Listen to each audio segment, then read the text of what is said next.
Message পড়ি আর চোখ দিয়ে টপ টপ করে পানি পড়ে, এমন মন্তব্য করেছেন অভিনেত্রী সাবা। মডেল ও অভিনেত্রী সোহানা সাবা ছোট পর্দা, ওটিটি এবং বড় পর্দায় অভিনয় করছেন সমান তালে। দেশের পাশাপাশি ভারতেও তার জনপ্রিয়তা রয়েছে।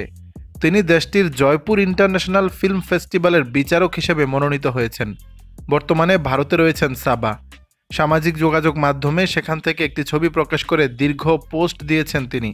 পোস্টে সোহানা সাবা লিখেছেন, 2024-এর আগস্ট মাসে যখন আমাকে প্রতিবারের মতো প্রপোজাল দেয়া হলো জুরি হতে, আমি এতটাই কাজহীন এবং মন খারাপ করেছিলাম যে চট করে প্রপোজালটা অ্যাকসেপ্ট করে নিই। জি হ্যাঁ, আমি official jury of Jaipur international film festival 2024। আমি এখন জয়পুরের পথে কলকাতা থেকে ফ্লাই করার জন্য অপেক্ষা করছি।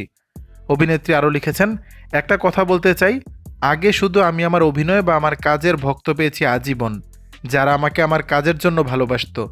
এখন গত আগস্ট মাসের পরে দেশের অথবা বিদেশের আনাচে কানাচে প্রচুর বাংলাদেশি আমাকে ভালোবাসার দোয়া দিয়ে তাদের মেসেজ পাঠায়। আমি প্রত্যেকটা মেসেজ বা কথা পড়ি আর চোখ দিয়ে টপ টপ করে পানি পড়তে থাকে।